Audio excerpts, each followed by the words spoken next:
Good afternoon and good evening to our viewers with us today.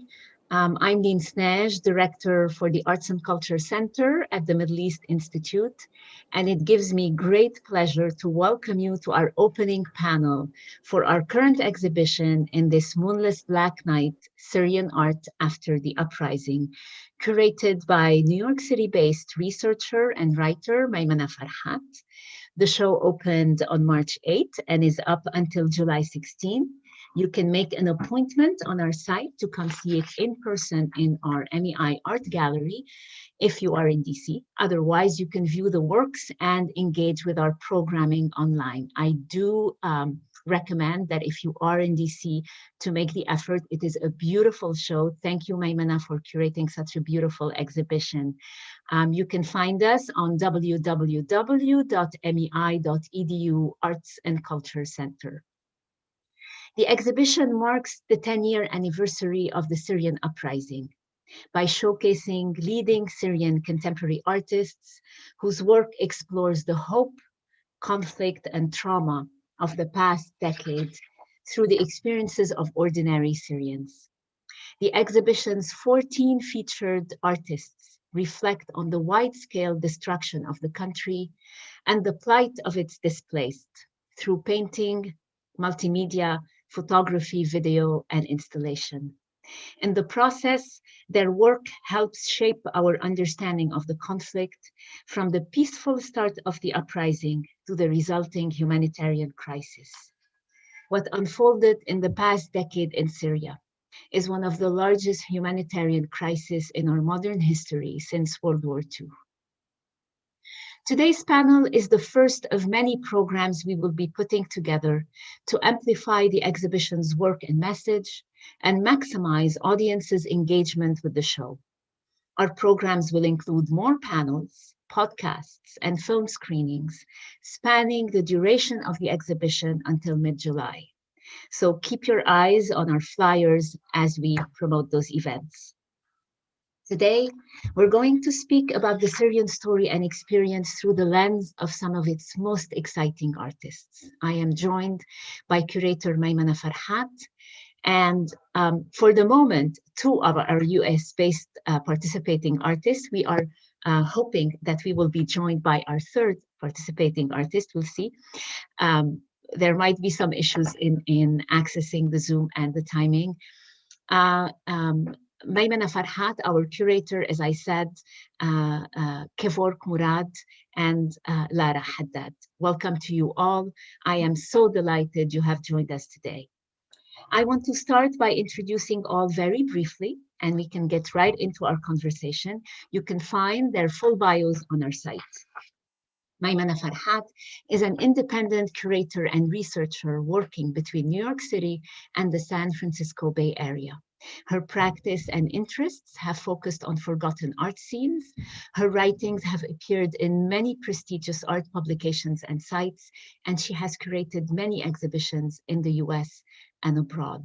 In 2014, Maymanah was included among Foreign Policy's annual list of 100 leading global thinkers in recognition of her scholarship on Syrian art after the uprising.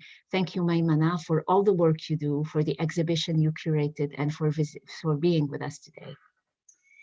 Lara Haddad is a multimedia artist and photographer whose work is inspired by news media images. Haddad was born in Damascus, Syria, and after visiting the United States in 2012, never returned.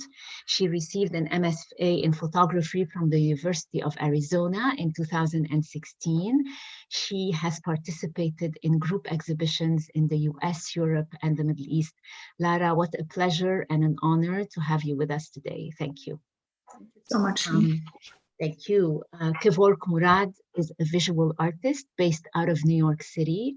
He is best known for his technique of live drawing and animation on stage with musicians, but we will talk about that and many more things. Kevork was born in Kameshli in northern Syria and grew up in Aleppo. He received his MFA from the Yerevan Institute of Fine Arts in Armenia and has held resident teaching artist positions at several prestigious universities in the US. He is a member of Yo-Yo Ma Silk Road Ensemble.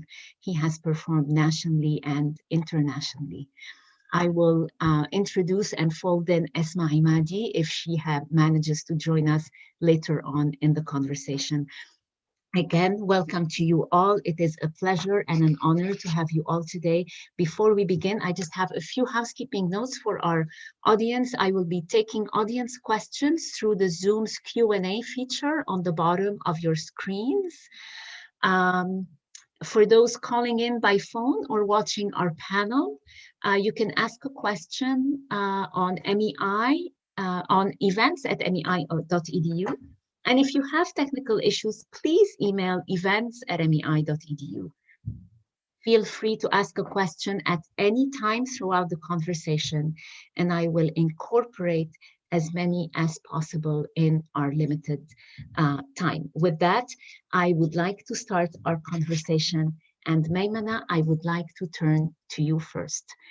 Tell us a little bit about the show, the thematic it addresses. Talk to us a little bit about the title that you chose for the show, the works and the artists that it is bringing together. So the show is titled after a line from a poem by the neglected but highly influential Syrian female poet, Lara Haddad. She was active during the 90s and was pretty well known among poetry circles in Damascus, but hasn't been translated much. So the poem actually was written while she was in isolation in her apartment in Damascus. And if you read it, it kind of moves between melancholy and like these small glimmers of hope. And I thought that would be a nice way to kind of summarize the last 10 years in terms of everything that's happened and the humanitarian crisis, the initial hopeful days of the uprising in 2011, and then just the mass displacement of Syrians, which includes artists. I wanted to look at some of the developments that have been taking place over the last 10 years that kind of coincide with what I termed to be a creative upsurge in terms of like this release of creativity that happened after the initial uprisings. And then also to kind of reflect on the fact that as Syrian artists were displaced, they started to experiment a bit more, partly because of the conditions of their displacement. Some didn't have enough room to produce the large-scale works that they were creating before they were displaced. Others, were exposed to new media. And so just looking at the kind of ways in which Syrian artists have adapted and how resilient they've been and insistent on creating work during this very, very difficult time. Some of the themes that the works touch upon are, again, hope, mourning and grief, displacement, migration, the difficulty of navigating xenophobia, and then also just the process of migration and the bureaucratic kind of hurdles that can involve. And then also the idea of reflecting on what's happened to Syria and the types of imagery that have come out of the last 10 years. What types of images are Syrian artists interested in projecting to the world? How do they approach those images? What type of media helps them in communicating certain things to a global audience? Unfortunately, a lot of these issues are universal, just given modern history and the conflicts and wars that we've witnessed. And so I think that Syrian art is very relevant to global audiences today, and I wanted to communicate that through some of the works. Thank you. Thank you so much, Maymanah. Perhaps you'd like to take us through a few highlights of the show, and maybe we can pull them up as you are referring to them. These portraits are by a artist who's based in Minnesota. His name's Usama Isid. They were taken in 2014 at a refugee camp in Turkey. The one on the left is Walid and the one on the right is Fatima. And I loved these portraits because I felt like there were definitely like visual ties to Iranian New Wave cinema. I'm thinking about like the filmmaker Abbas Kiarostami and the ways in which he uses the stories of children to reflect on these larger issues in very subtle, poetic ways. I also loved the idea of these children holding on to what look like offerings in terms of, they look like they're offering, as hosts to Usama as he visits this camp. So Walid has a bundle of wheat and Fatima has some flowers. I love the posture of the two children. Walid is confident, but you can tell that he's a bit nervous or perhaps uncertain. And Fatima looks very anxious. And I thought these two portraits were very, very potent ways and beautiful ways of kind of reflecting on the experiences of children who have had to endure so much over the last 10 years. Thank you. This piece is by an artist who's now based in France. Her name's Nagam Hodeifa, and it's titled Nightgown, and it's actually a triptych. And so when you look at it, you see these kind of fragments of the body. In one panel, you'll see, the bottom part of a woman's legs. In the center, you'll see a hand, and then the body continues in the final panel. And what I loved about this was that it was very much kind of like a landscape of sorts, and really ties in this idea of belonging to a land and being displaced from a land, and what that does in terms of the effects it has on the body, not only in these psychic sort of spaces, but the ways in which the body then absorbs these experiences and reflects it in that way. And I really liked the ways in which Nagam depicts the body to look like landscapes. This is by an artist who's now based in Connecticut. His name's Mohammed Hafiz. He's an architect by training. This is Ayman and Gina. The full title, I believe, is Ayman and Gina Unpacked Refugee Baggage. And Mohammed has a number of works that are actually sort of like dioramas built into suitcases. And then they hang on the wall. Some of them include soundtracks, and we'll have earphones. But these that are in the show are just kind of like singular sort of suitcases, I'm sorry, that have these scenes. And what I loved about these was the fact that Mohammed takes great care to create these sort of scenes, things that we've kind of become used to seeing in the news media and have become desensitized to, but here he's drawing in the viewer. And when you experience them, I mean, they're such delicate and fragile pieces, and really quite beautiful in terms of the ways in which he's paid attention to detail and the intricacies of the actual little stage that's sitting inside the suitcase. And so I thought it was a very powerful way to bring in viewers and to center really the human experience of this crisis, and to center the lives and what we might call now the hidden lives, right? The things that have been ignored in terms of the ordinary experiences of Syrians and in trying to navigate this crisis. Absolutely. Maymanah, the works in the show rarely depict graphic scenes of war. Instead, the art that is presented addresses all of that, but in a very subtle way, with a lot of grace and humanity. What was your intent in not showing the actual crudeness of the war, and what did you want audiences to leave with? I think that the power of art lies in exactly that, in approaching such a difficult, painful topic, but in ways that don't alienate the viewer and rather bring them into the human side of those experiences. I think that a lot of times graphic violence, again, we've become desensitized to it, particularly here in America, where that kind of violence is on our screens every day, all day. And so I think that artists are really powerful communicators in that, in the sense that, like poets like Lara Haddad, they draw from aesthetics and they draw from different approaches to bring in the viewer or the reader in ways that those kinds of graphic images can't. Absolutely. Thank you so much, Maymanah. It is indeed a beautiful show. It brings together 14 artists, correct, and 32 works in total. Kevork, I want to go to you. You are based in New York City. You are a visual artist, but your practice is also rooted in music in some way.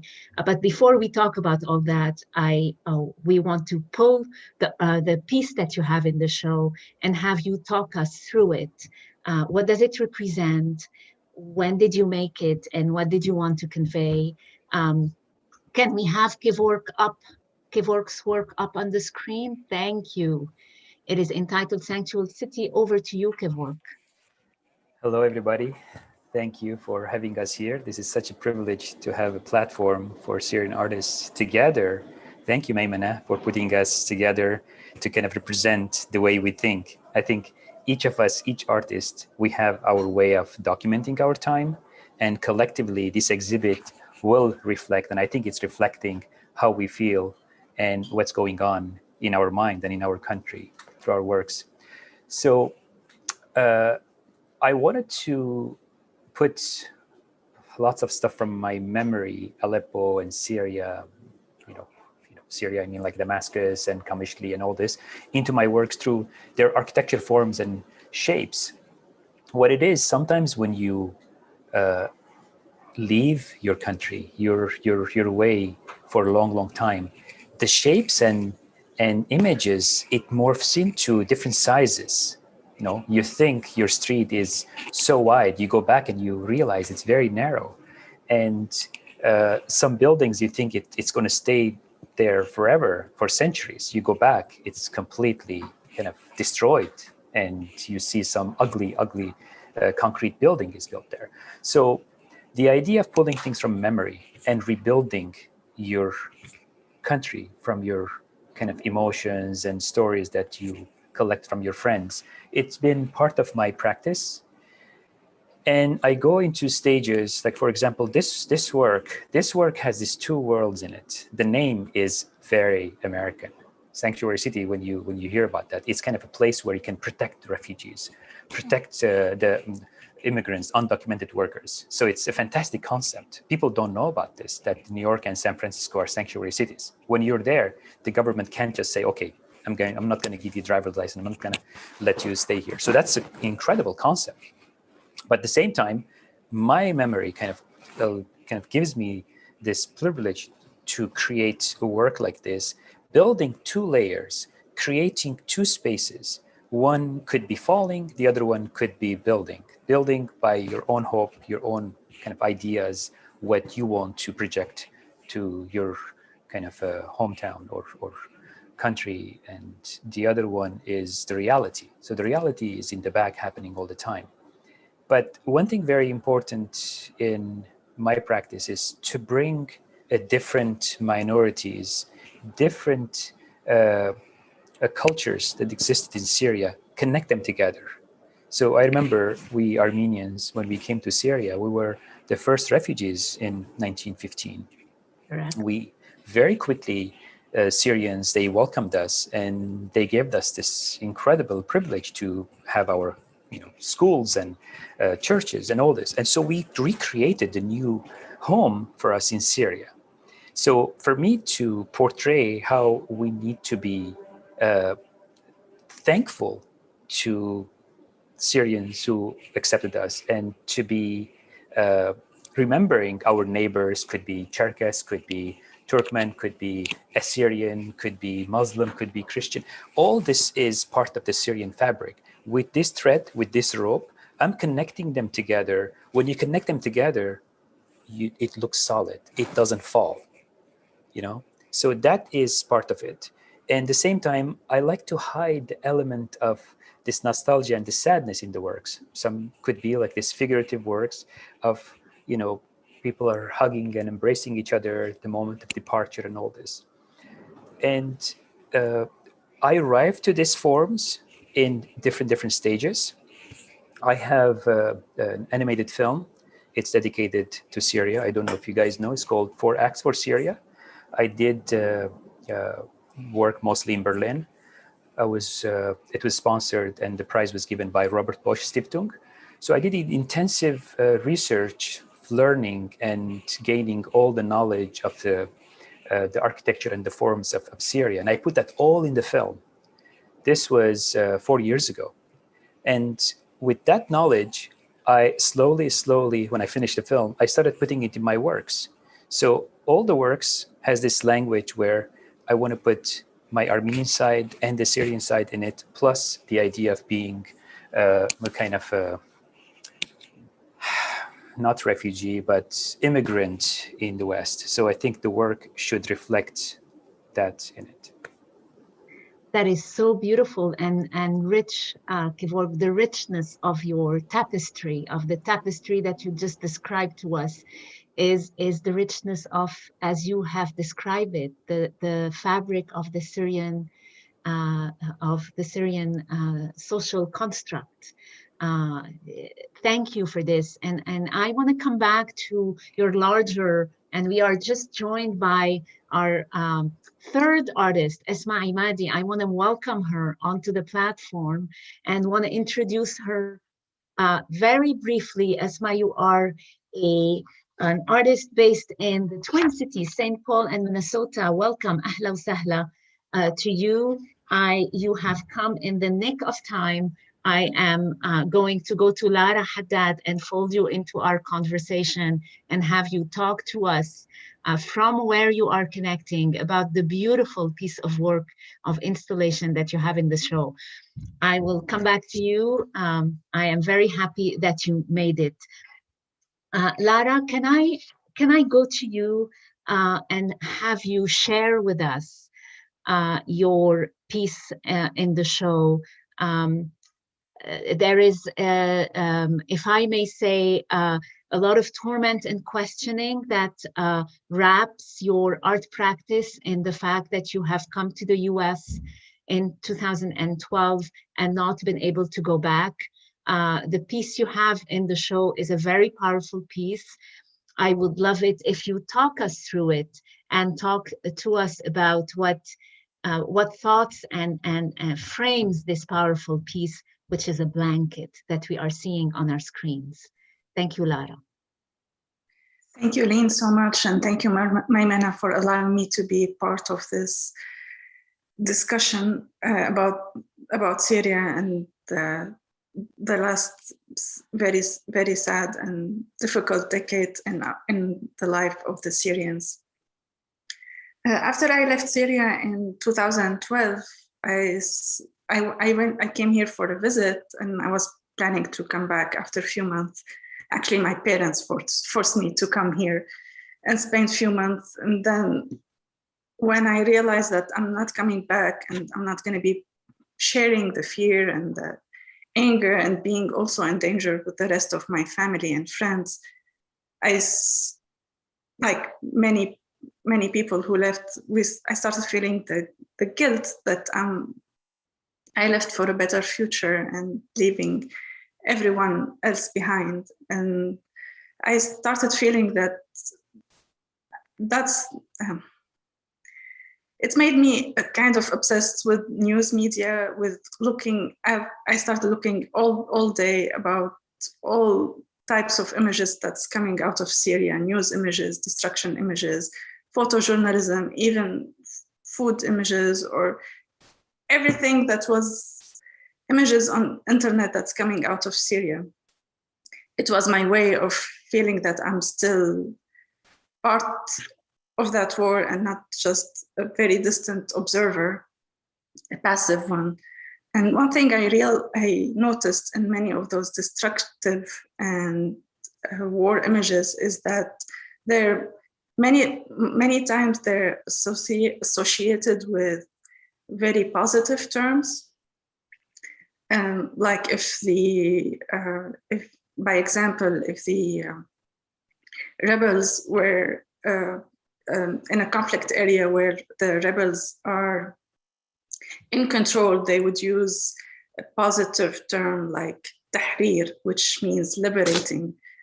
And the Syrian army, if they were in control in that destructed area, they would use a term like tathir, cleansing, which also has a very positive meaning. And both these terms are supposed to give the audience and the supporters of those winning parties the comfort and the sense of security. But in reality, what these words or what these situation meant is that the people who used to live in those areas have lost everything they had, and the only thing that the only way for them to survive was to leave everything behind and leave, losing their house, their life as they know it, and start over. And when they arrive to their new destination, usually the first thing that they would gain from, or the humanitarian aid groups would give them, is a blanket that's supposed to give them the sense of comfort and security. And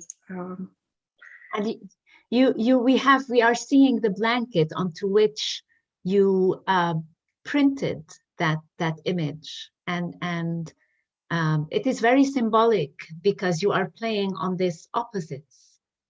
How this, as you say, an object of comfort can be turned into a canvas for to depict a horrific situation. So suddenly this object of comfort becomes also a canvas of horrific display. Is this part of a series, Lara?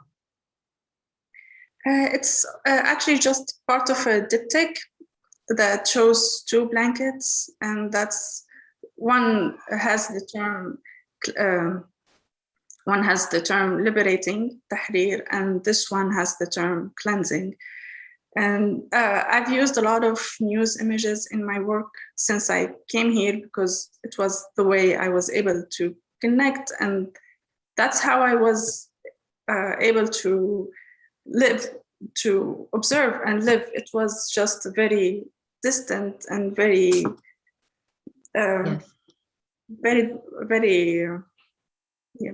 distant way to engage with the war. And also, since I'm living now in a very remote area away from Syria, I kind of realize as much as the Syrian war is very tragic and sad and it changed our life forever, it's just one of the many devastating and one of the many tragic things that happens on a daily basis. And our headlines in the news and the media are always saturated with headlines about tragic events and about images of destructions, natural disasters, and hunger.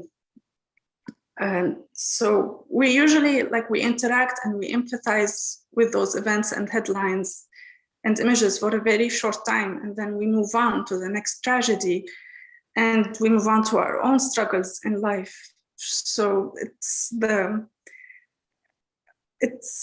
kind of, I understand that the lifespan of news images are very short because there's always something newer that needs to replace those images. But that's why I like to move them into my practice, do embroidery on them, print them, use them in my own photographs to give them a longer lifespan, to make them exist longer, capture them. Yes, leave them in. And from this, I want to go to Essma, because Essma, your work is also rooted in those very personal experiences of having lived exile and displacement. And as I said, your work is deeply personal. So is the piece that we have in the show, Pillar of Salt. And I would like us to pull it up and for you to talk us briefly about this piece and what it represents and why you did it and when you made this piece. Yeah, thank you guys for having me. I was really feeling everything Lara was saying, just like really deep inside of me. It's amazing and makes you feel less lonely when you hear like that the similarity of experience that I feel like us Syrians are, especially artists, are having over here in America. Yeah, so Pillar of Salt.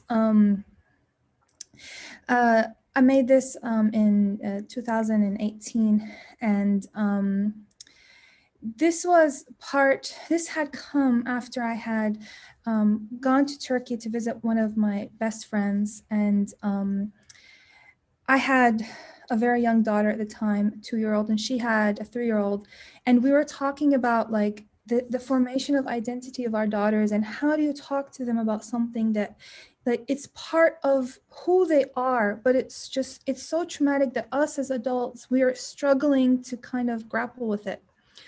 And that experience of like being a child refugee, or a child of war, or a displaced child, and the part that a parent has to play in order to like frame those experiences into words. And again, like I was really hearing what Lara was saying about like the soft and the comforting coming together with the painful and the heavy, the difficult, right? And because after I talked to her, I actually decided to talk to as many as I could, parents and children, and they're, with like, it's a community. So like I put the word out. So she told her friends, and then they told her friends, and I talked to many, very generous families, and I interviewed their children. And then I ended up expanding those kind of conversations. And I went to Canada, and there's quite a large community of Syrian refugees there, where I was also able to talk to them and their children. And this is one of the objects that came from these conversations. It's very personal, because whenever I have these conversations, I also put myself in the space where I'm deeply, deeply, painfully reminded of my privilege, of the ability that I had through birth happenstance to be able to come here in 2011. I came to Minnesota. It was easy for me. I didn't, through circumstances I can describe later, but to see like how different that journey is for people, whether or not it's like they're going through a boat, they're spending years and years in refugee camps waiting for the doors to be open, for the visa to be given.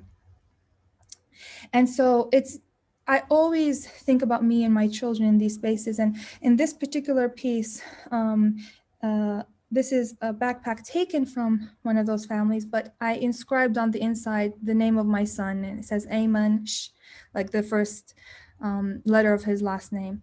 And I'm very much— Thank you. Yes. Yes, absolutely. Go ahead. Oh, I was just gonna talk, just to quickly touch on, salt is a very present element in my works. It touches on religious themes, obviously, with the concept of like looking back, being turned into like a pillar of salt, and how us refugees and us displaced people, we have this pulling to, quote unquote, looking back, while also feeling the danger of that action. So. Absolutely. Thank you so much, all of you, for sharing your beautiful work. And from that, before we move on to another topic, I just want to dive in a little bit more with this creating art away from home in exile, and how this might actually change an art practice, or impact the cultural production. How might it impact your outlook and perspectives on some of the issues that you are all talking about? And Maymanah, I want to turn to you, because I know you've written and you work on those issues. You have been recognized multiple times in your career and recognized for all of the work and the research you've done on Syrian art and on Arab art, as you are in the US. What does it mean to create art when in exile? And have you noticed any trends that come out from art scenes that actually whose population experience this? This is a pretty common theme, actually. If we look at art history more broadly, we can think of Max Beckmann and his time in Amsterdam. We can think of Goya when he was in Bordeaux. I mean, artists have been exiled for centuries, and this experience definitely shapes the ways in which their practices sort of evolve, their aesthetics evolve, but then also some of the topics and themes that make their ways into individual works or into bodies of work. I think that a lot of times what you can find in these works is a sense of, again, resilience in terms of the determination of artists to, in spite of everything, to keep producing work and to keep reflecting on these themes. And again, if we think of Max Beckmann's work or Goya's work, there's a definite connection to the experiences of their communities.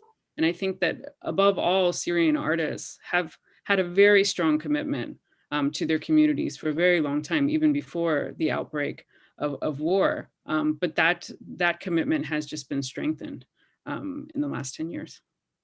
Absolutely. And I want to turn quickly to you, Kevork. I want to ask you quickly, how have you, being in the US, how has this might have shaped the practice that you developed, and has perhaps your the fact that you have gone towards music, is it something that you used while you were here to start, develop, and advocate, use it as a tool to advocate for Syria?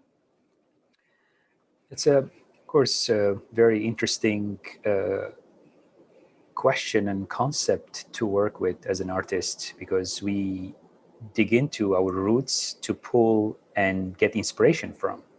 So what was interesting about my background, my grandfather was a troubadour in Kamishli. So he came as a refugee, as an Armenian, and he learned in Kurdish language, and he started composing and playing Kurdish music for Kurds. So I remember when I was very little, every time we went visit my grandparents, there was this festivity and he was playing in Kurdish and everyone was dancing. So that concept kind of carved a very important memory in me to be like him. How is it like to be an immigrant and to adopt someone else's culture and language and to be part of it? That's an incredible thing. First of all, you're acknowledging someone else's culture and someone else is giving you the platform to express yourself. So for me, that was a very important part of my art experiment and development. When I was in Armenia, I was experimenting with the idea of how can I capture the sound into my works. And of course, many people will say, no, this is like something very far-fetched. You should just stay and stick to your drawing or painting. But in places like that, Armenia or Syria, the society is very judgmental. They'll tell you only stay, to what you need to do. So when you come to America, you want to be the next, American, painter, like whatever, Jackson Pollock or William de Kooning and all this. You start like opening your arms like, oh, I want to be like them. And then slowly you realized the inspiration is in your roots. With work, you started going closer and closer and become more intimate to your own stories. So I much rather hear my grandfather is whispering and saying, my grandson, you could create the work inspired by your own ancestors, not to be the next American, kind of the new wave. So this being in the West, and I came here 20 years ago, and to have the privilege to experiment was such a huge and important privilege thing for me to arrive where I am now. I work with dancers, I create, film, animations, and all this. So as an artist, when you have that freedom, the world is infinite in front of you. Absolutely. And from there, I want to go to Lara. And Lara, if I may just read one sentence from your artist statement, you write, I hover in a transitional space, somewhere between Syria and the US. Caught in between, I'm an outsider to my home country, my new country, and even myself. And you've touched upon that a little bit when you described to us at the beginning your art practice. Can I ask you what your new situation being in the US, in what direction has this pushed your work?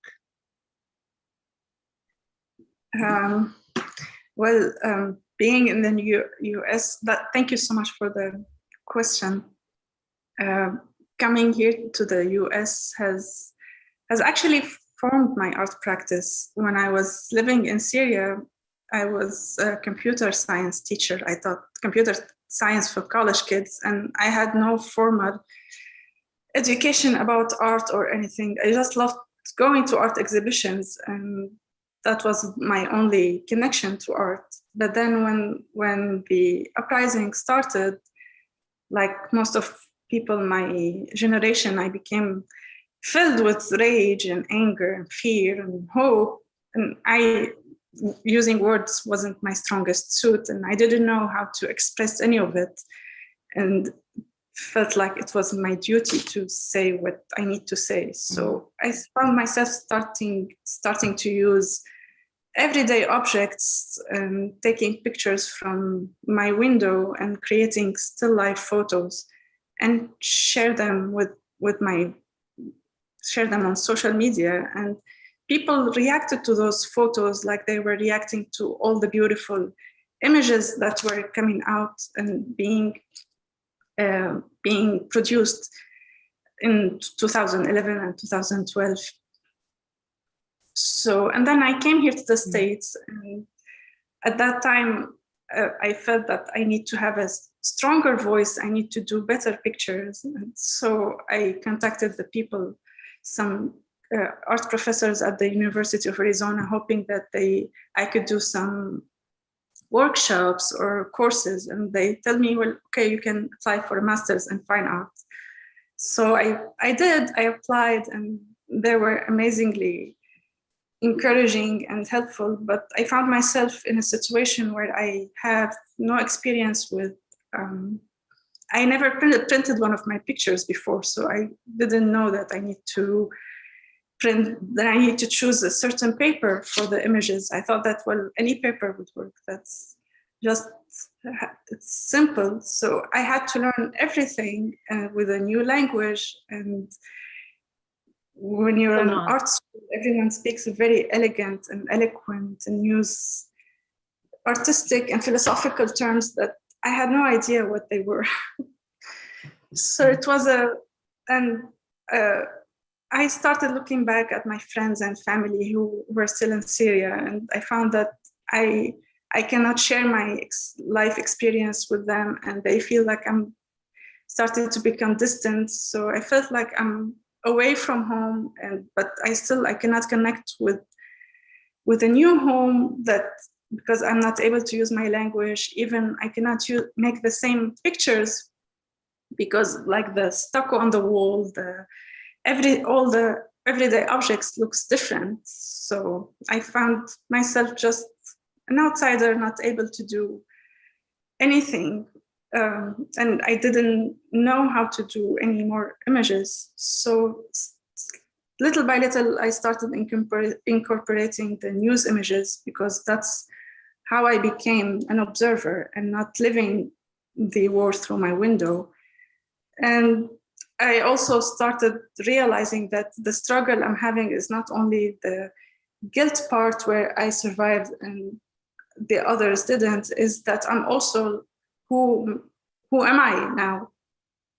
I started taking a closer look at my identity and realizing that there are many, many layers of who I am, and many of those layers has nothing to do with me. They're only things I gained from the society I've been living in, from the structures and norms and rules, from the government, education system, and the family. And so I found myself free to take a closer look and dissect all those layers and choose what works for me, what doesn't, and how it's also in contrast with my new society that I belong to now.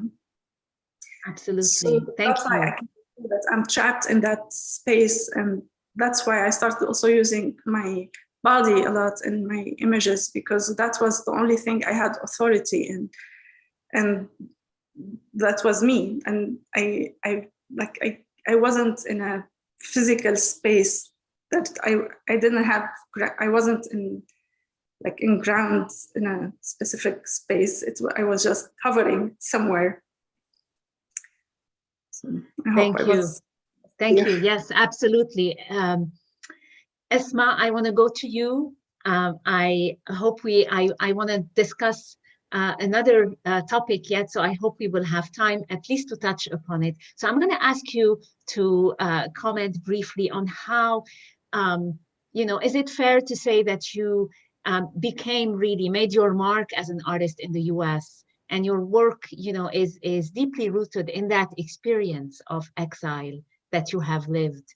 Has this how did this impact your your art practice and the manner in which it developed? Yeah, that's a great question.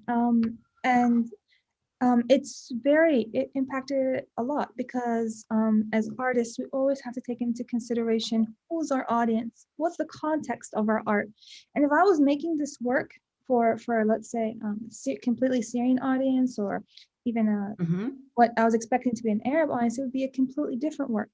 In fact, a lot of the time when people ask me what I do as an artist, I call myself almost a translator, because I'm translating certain experiences into the American art sphere. And I definitely, for sure, like I, for example, there are certain symbologies that I like to work into my artwork, and I always spend quite a bit of time and research and talking to friends to figure out how this is going to come off with the American audience, with the context within which it is, because we don't create in a vacuum.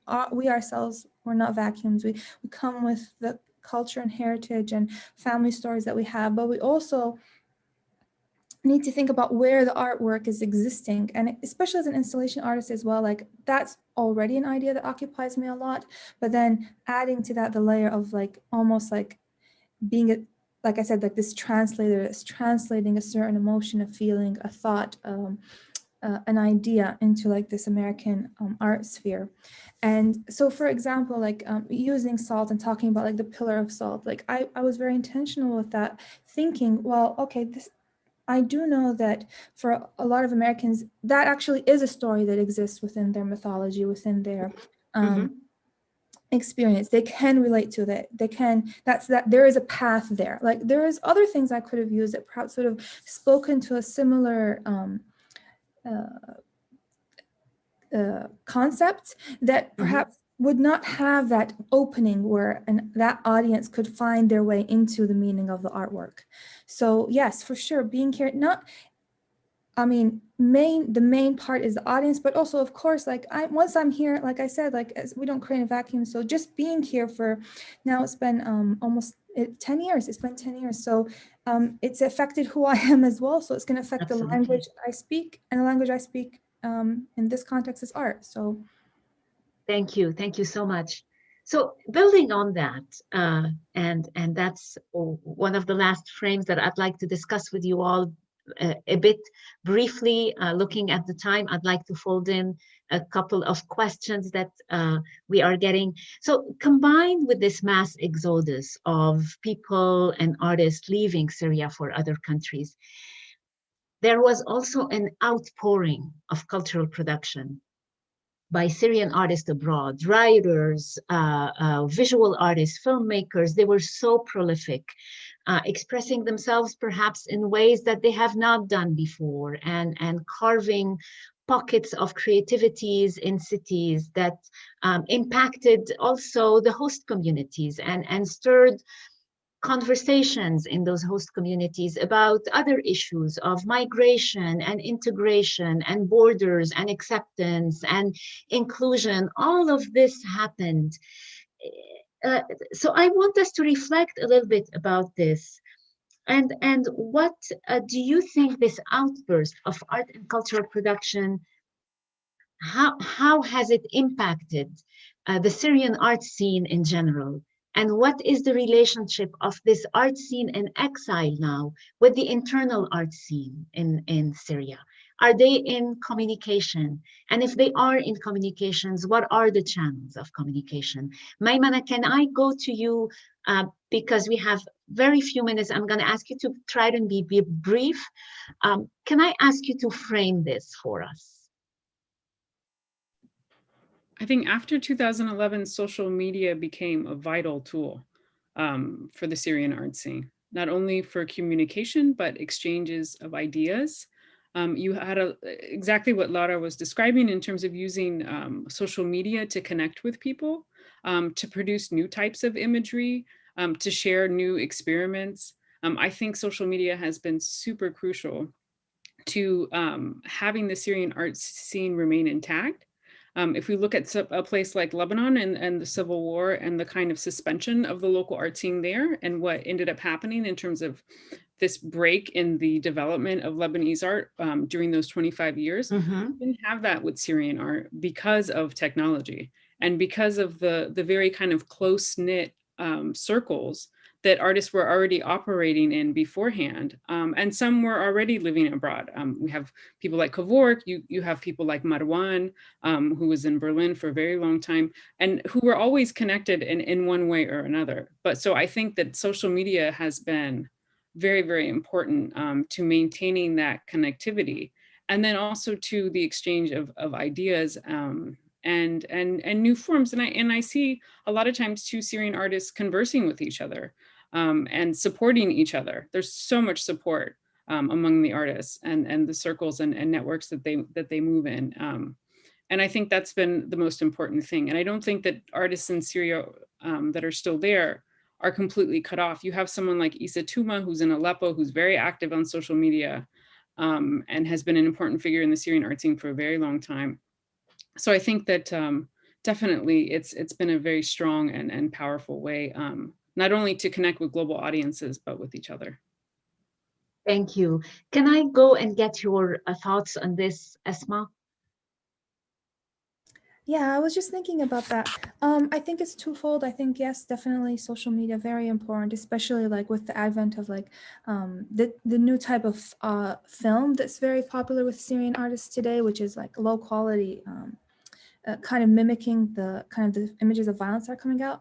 But on the other hand, the Syrian pound just reached 4,000 to $1 after being before all of this 50, and it's very difficult, I think, to go beyond the survival. If you're talking about like our triangle of needs, when economic desperation is added to everything else, it's a difficult, I feel, at least with the artists that I know, and of course, it's different things are happening in different circles, but it's almost become a hurdle, almost too hard to surpass, to bring yourself into this creative space. Of course, outside of Syria, a lot of things are happening. I think Syrian artists have worked really hard to have their voices be forefront in the conversation about Syrian art. But with inside of Syria, that's my personal observation. Thank you. Thank you. Lara, would you like to comment on that quickly before I go to Kevork? I totally agree with everything that Essma were saying, and yeah, definitely the artists that are still living in Syria having very hard time even with technology, since now they're not able to use Zoom as much as we do, so, and have internet connection, and so and even if they want to travel or exhibit their work, or they cannot move around or connect as much as we can, and that's also definitely affected the way we see and experience their work. And yeah. Yes, thank you. Kevork? Yes, I can say after 9 years not going back to Syria. So when I first came to the United States, and first time I went back, it was with my project. I took a performance piece to Damascus. That was 2006. Yes. So what happened is I right away saw how the creative community embraced my work, and I felt kind of connected. So I kept that dialogue happening when I was even, living abroad and all this. So I went back several times after that with exhibitions and all this, and I realized the Syrian art community is very vibrant and very active, but the only unfortunate thing, they didn't have the outlet from outside to be recognized inside. So that was what I had the impression of. So I was privileged to have the platform, in New York, and I was exhibiting in Berlin and all this. But then when the audience around the world, they wanted to know more about Syria, of course, the media, it's always like conflicted. You don't know who is right, who is wrong. Yes. The right source was art for me. So they wanted to know the other extension of what's true. So then artists, they put hidden messages in it. They try to put their own feelings and their stories of their ancestors and their neighbors. And that became an important tool for artists to communicate with the world and with each other. So for me personally, I was in touch with many Syrian artists there. We felt that we have a language and we built something alternative for the news that you see. And we definitely changed our tools, the way we express ourselves, for the world to know what's happening in Syria. I think artists are the true voice of humanity there.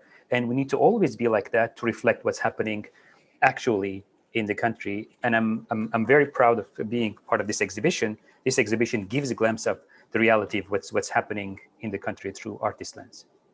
Thank you so much, Kevork, for those. Indeed, it is a humane historical narrative from which many of us from the Middle East have been marginalized from telling another story, our own story, our personal story.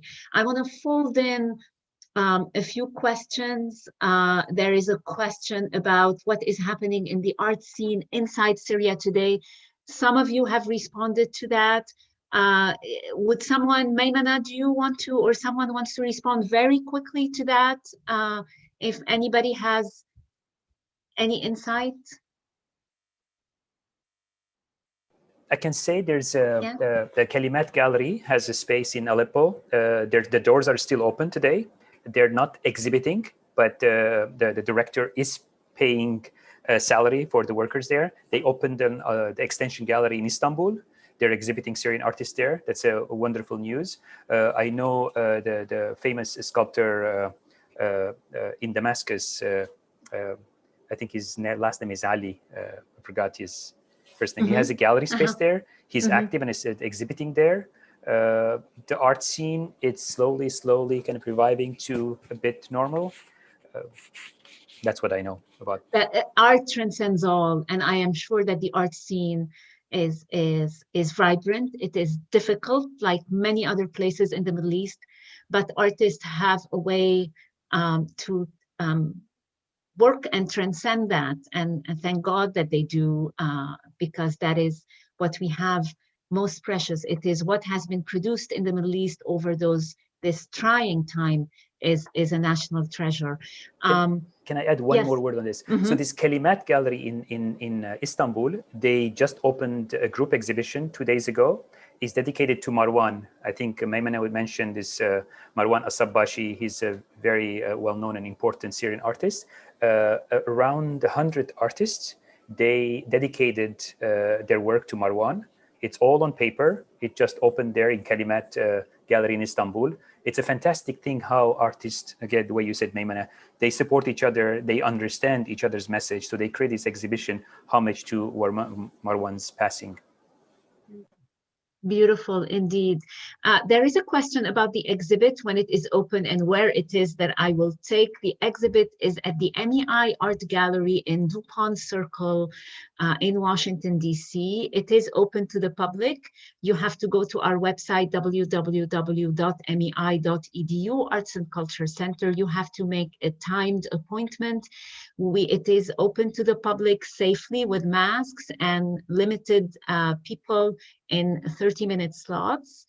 We welcome you to come and visit the gallery if you are in DC. Otherwise, it is also available to see online on the same address. It is open until July 16.